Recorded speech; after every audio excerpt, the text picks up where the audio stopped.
ফেরাউনও নাকি মৃত্যুর আগে তওবা করতে চেয়েছিল, কিন্তু হাসিনা হচ্ছে এমন এক ফেরাউনের চেয়ে বড় ফেরাউন যে কিনা হাজার হাজার ছাত্র জনতাকে হত্যা করে, হাজার হাজার আমার ভাইদেরকে আহত নিহত, কারো চোখকে ধ্বংস করে, কারো হাত পাকে নষ্ট করেও সে কোনো অনুশোচনা করতেছে না।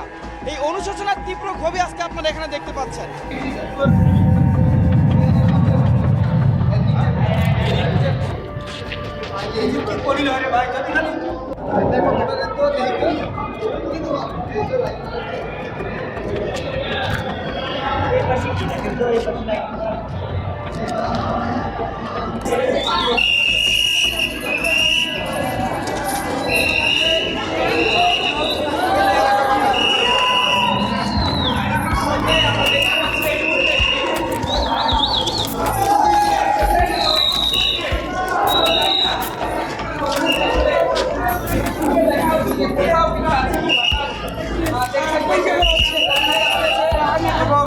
আমরা দেখতে পাচ্ছি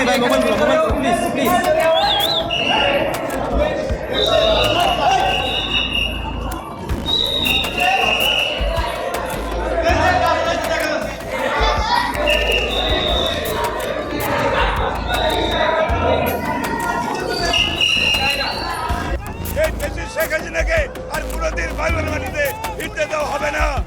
আমরা যার জন্য এই বাংলাদেশের ছাত্র জনতা এই সমন্বয়কারী সহ যে রক্ত দিয়েছে রাজপথে, সেই রক্ত বৃথা যেতে দিব না। আমরা কোনোদিন এই ঢাকাকে দিল্লি হতে দিব না। মানুষের চোখ উঠে ফেলেছে, চোখ সেগুলো উঠে ফেলেছে।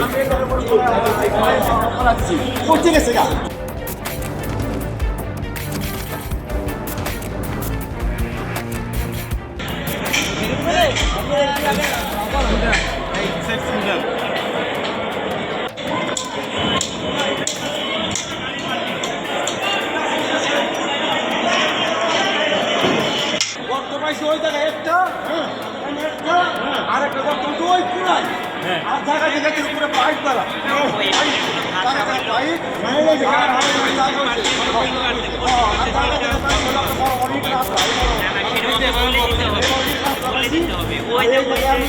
ডুব দিলাম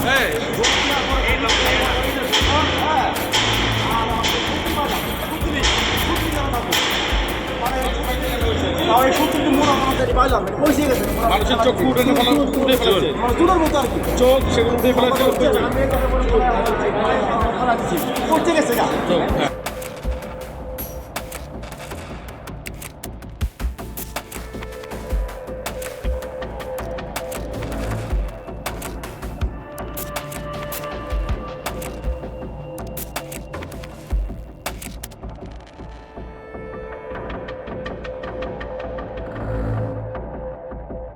এখানে আমি যে জিনিসটা দেখছি পুরাটাই আমার কাছে জিনিসটা সন্দেহমূলক মনে হচ্ছে। কারণ আপনি দেখেন একটা 5 তলা নতুন ভবন করা হচ্ছে, উপরে যদি 5 তলা হয় নিচে আরও 5 তলা, নিচে কেন 5 তলা করা হয়েছে? আমরা যেটা সন্দেহ করতেছি যে শেখ হাসিনা ডিজিএফআই আপনার পুলিশ দিয়ে যে আয়নাঘরগুলো পরিচালনা করতেছিল সেগুলো আড়ালে, তারাও প্রশাসনেরও আড়ালে, তাদের যে বিশ্বস্ত প্রশাসন আছে তাদেরও আড়ালে নিজের দলীয় নেতাকর্মীর মাধ্যমে একটা আয়নাঘর সে এখানে প্রতিষ্ঠিত করতে চাচ্ছিল। পানিতে ভরপুর, ভিতরে কি আছে সেটা আমরা এখনও জানতে পারতেছি না। আমরা প্রশাসনকে বলবো সেগুলো খুঁজে দেখতে কি আছে এটার ভিতরে। আপনার মনে হয় আপনারা গেলে দেখতে পারবেন যে এখানে 3 তলা এবং 4 তলা অনেকগুলো এখানে রুম আছে, অনেকগুলো রুম আছে, রুমের ভিতরে অনেক পানি আছে, পানির জন্য আমরা যাইতে পারি না। যতটুকু সম্ভব আমরা নিচে নামছি, দেখছি অনেকগুলো রুম আছে। আমরা নিচে ঢুকছি আন্ডারগ্রাউন্ডের নিচে কোনো গাড়ি পার্কিং নাই, এখানে খাড়া সিঁড়ি, এটাই একটা আয়নাঘর। হয়তো এখানে নতুন সিস্টেম করছিল আমাদের এই জুলাইয়ের আন্দোলনে যারা ছিল বা জুলাইয়ের আন্দোলন যারা করছে এদেরকে হত্যা করে হয়তো এখানে রাখার একটা সিস্টেম করছে। যদি জুলাইয়ের আন্দোলন সফল না হইতো তাহলে দেশের জনগণ ছাত্র যা আছে এদেরকে হত্যা করে এখানেই রাখা হইতো। এইখানে ছোট ছোট রুম আছে, পানির নিচেও রুম আছে। দেখেন আপনি ওই যে খাড়া সিঁড়ি দেখা যাইতেছে, এই যে খাড়া সিঁড়ি দেখা যাইতেছে, এই সিঁড়ির নিচে আপনার রুম আছে।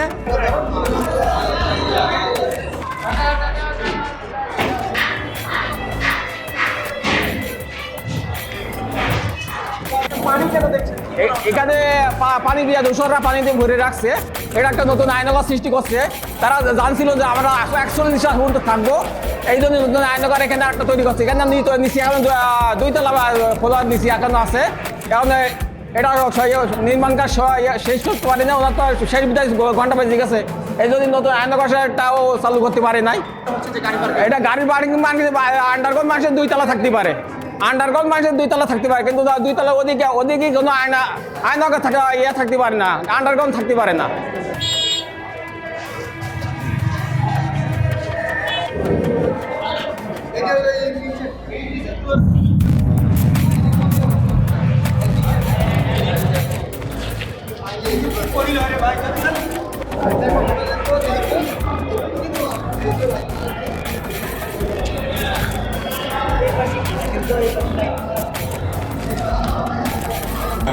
আমি এই করবো যে পানি অনেক ঠান্ডা গরম, পানি খাওয়ান যায় না, অনেক ঠান্ডা পানি। আমি পানি কিছু রাখছেই তাও খাওয়ান যায় না। মানুষের মাথাটা কি বাড়ছে নাকি? না না, আমি মানুষের মাথা কম করার জন্য আমি কিন্তু অনেক উদর্শে খুঁজলাম, অনেক চারদিকে খুঁজলাম, যদি আল্লাহর মতো করে কিছু পাওয়া যায় কিনা, আড্ডি মাটি কিছু পাওয়া যায় কিনা।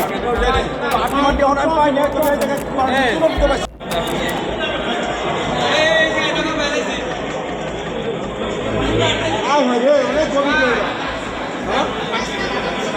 হ্যাঁ গভীর হয় বিশাল রে। হ্যাঁ আমি যাবে না, নিচে আরো গভীর আছে ভাই, আরো আছে গভীর। যাওয়া সম্ভব না। পানি যদি নিকার ব্যবস্থা হইতো তাহলে হয়তো মানুষ যে দেখতে পারতো নিচে আর কি আছে, হয়তো মানুষের কম করে থাকতে পারে এখানে বা হাট নাকি মানুষের ওটা কি ভাই? বস্তা বস্তা বলে হয়তো ভালাইছে অনেক লাভ।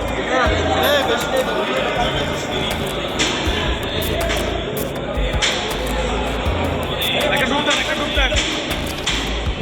ঢুকতেন না ভাই, সুন্দরী ভাই নাকি?